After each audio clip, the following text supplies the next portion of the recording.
what a basic Latvian user would say versus A poetic Latvian will say. I'm hungry, es esmu izsalcis. Manas organisma prasībām pēc uzturvielām ir sasniegušas kritisko robežu.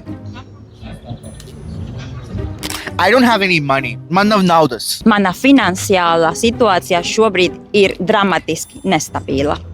I understood some of that.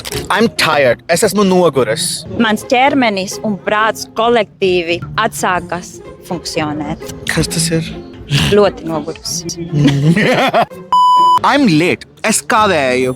Mana laika plānošana šodien piedzīvo būtisko uzbrukumu. Finally, spring. Pavasaris ir sācies. Daba mostas no ziemas miega, un pirmie saules stāri atsvinās visu dzīvo, it kā pasaule pati no jauna piedzimtu. It's not cold anymore. Beidz nav augsti. Augstuma tiranija ir kritusi, un saule triumfē par šo zemi ar spožu uzvāru. Labi? Labi.